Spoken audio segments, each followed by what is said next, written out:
Hey, you. You're finally awake. G'day Smut Squad and welcome back to the channel. Now I'm shifting gears and we are going to the most difficult games on the NES.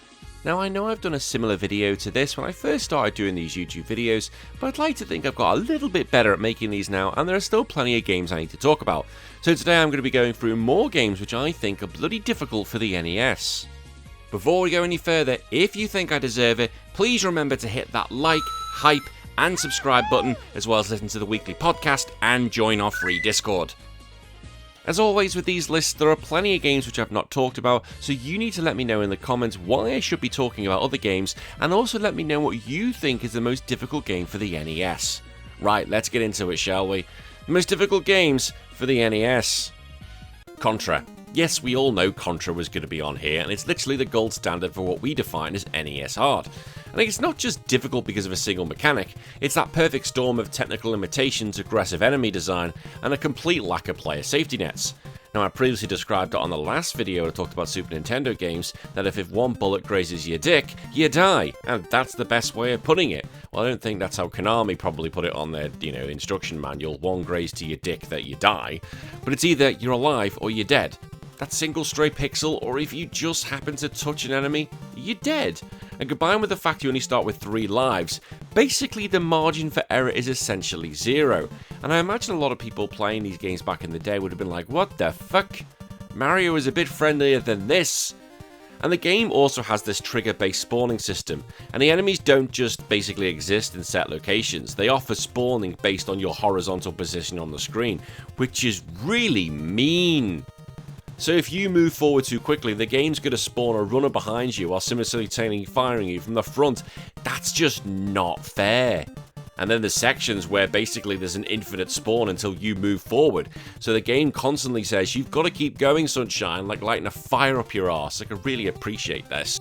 Contra was also cool because you could shoot in 8 directions. However, you could shoot in 8 directions, not 360, which meant there were some enemies who just managed to angle right in that little bit between your 45 and 90 degree aiming paths, you little bastard.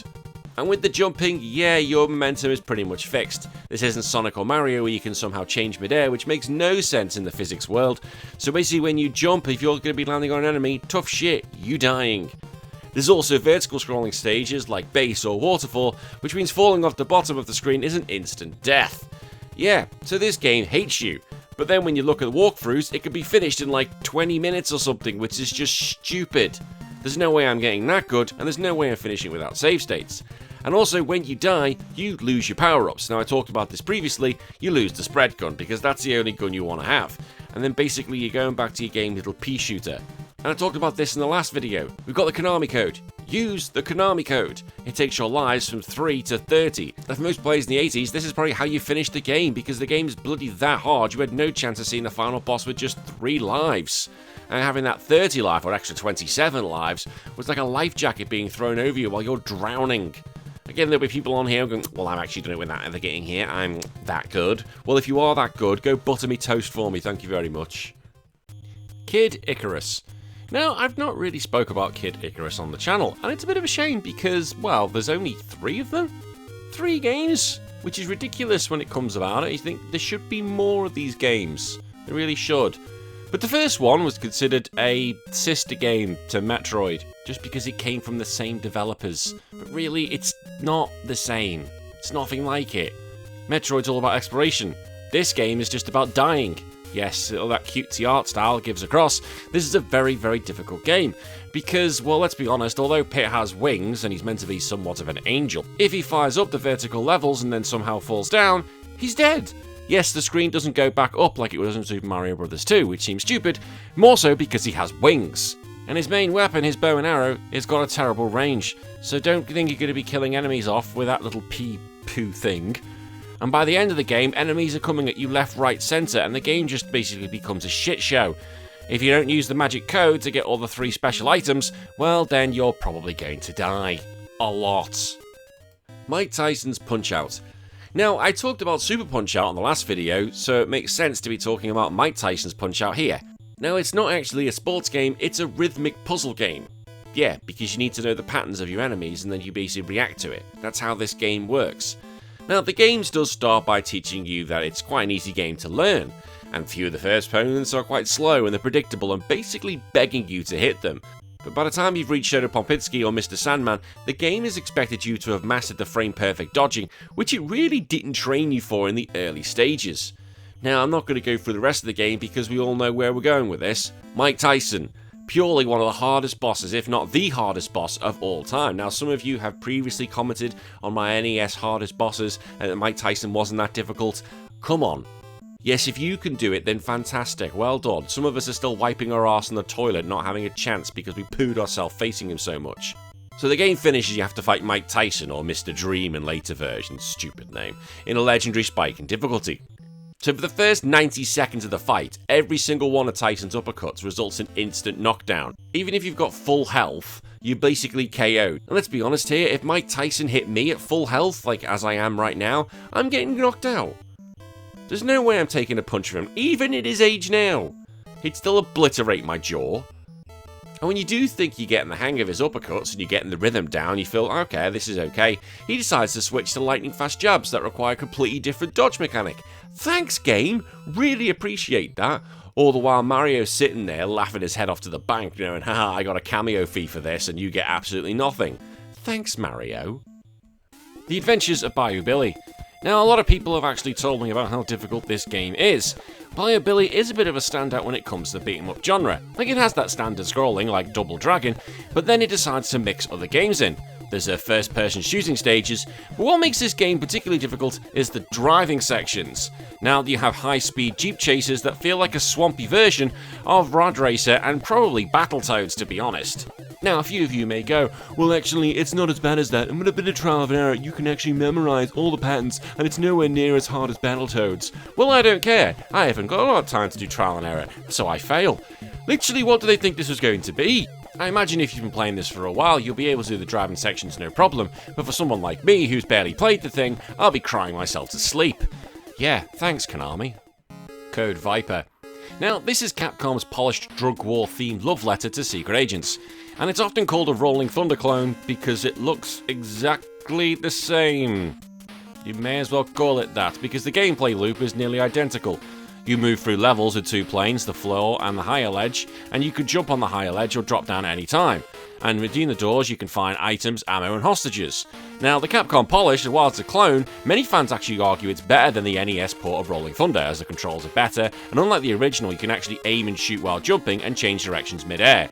Problem is, you can only shoot left or right. You can't shoot up or down, which screws you over dramatically.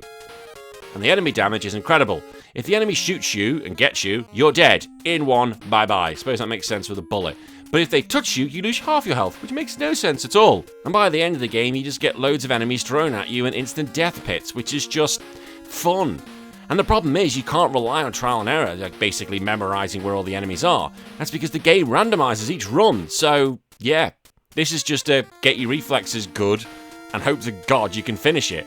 Because, yeah, no trial and error this time, so you can't use the Bayou Billy argument. Bayou Billy argument. What am I on about? God, it's too early in the morning to do this. Holy Diver! And I will keep making that every time, because that's what the whole game is based on. Yes, we talked about Holy Diver only recently in a past video, but this game should be mentioned because it's Castlevania on steroids. Well, instead of a whip, you get fireballs. Now, one of the biggest obstacles in this game isn't actually the enemies, it's actually the controls. The game has an input drop bug, so you can't actually jump and move at the same time on the same frame. So that's really annoying. Like, imagine playing Mario and you couldn't do that. Mario's running along and you want to jump and he's ignoring you, he's just running to his death. Really appreciate that. So basically Randy will just walk to his death. He's like, I don't want to do this anymore, I've had enough. Bye-bye, end of the world. Because the developers decide to push this game to its absolute limit, the game sometimes collapses in on itself and there's a lot of flickering, which means either you or the enemy projectiles or the enemies themselves are going to be invisible, but they're still capable of killing you. Thanks game, thanks console, really appreciate that. Now with Castlevania, I'd mentioned that previously, a lot of the enemies move in set patterns like the Medusa heads, which are still dicks even though they move in that simply up and down arc. But however in Holy Diver, like the bats and fly enemies, their moveset's just completely random. So trying to memorize that is just, what's the point? There's no fun time here. There's no benefit to you trying to memorize the pattern. Just don't bother. But the difficulty spike in Holy Diver is insane, and it's stage 4 with a lava stage where people seem to fall down. And this platforming over lava requires such precise timing that a blizzard spell and a single missed jump or 1 frame input delay results in instant death.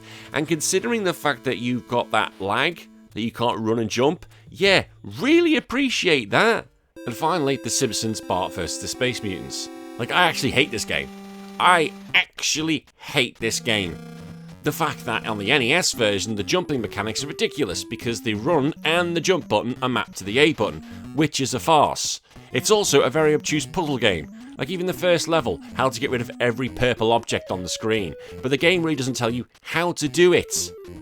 It's insane that you have to spray things red, but it doesn't tell you like you have to use a wrench and a fire hydrant, spray paint a statue, use a whistle to scare a dog, make a prank call to Mo to get him to rush outside so you can spray his apron. They're stupid. They are stupid. And when it comes to being hit, it's a nightmare, as Bart can only take 2 hits and he's dead. There are no health pickups in the levels, so the only way to get that second hit point back is effectively complete the stage. So if you take a hit 30 seconds into a 10-minute level, you're effectively 1 mistake from death for the rest of the stage, which is awesome. Awesome.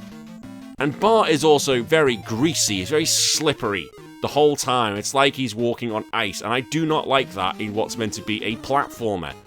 There's also no passwords in this game, no save system, no continues. If you lose all 3 of your lives on level 4, which you probably will because the museum levels are power shit, you're sent all the way back to level 1.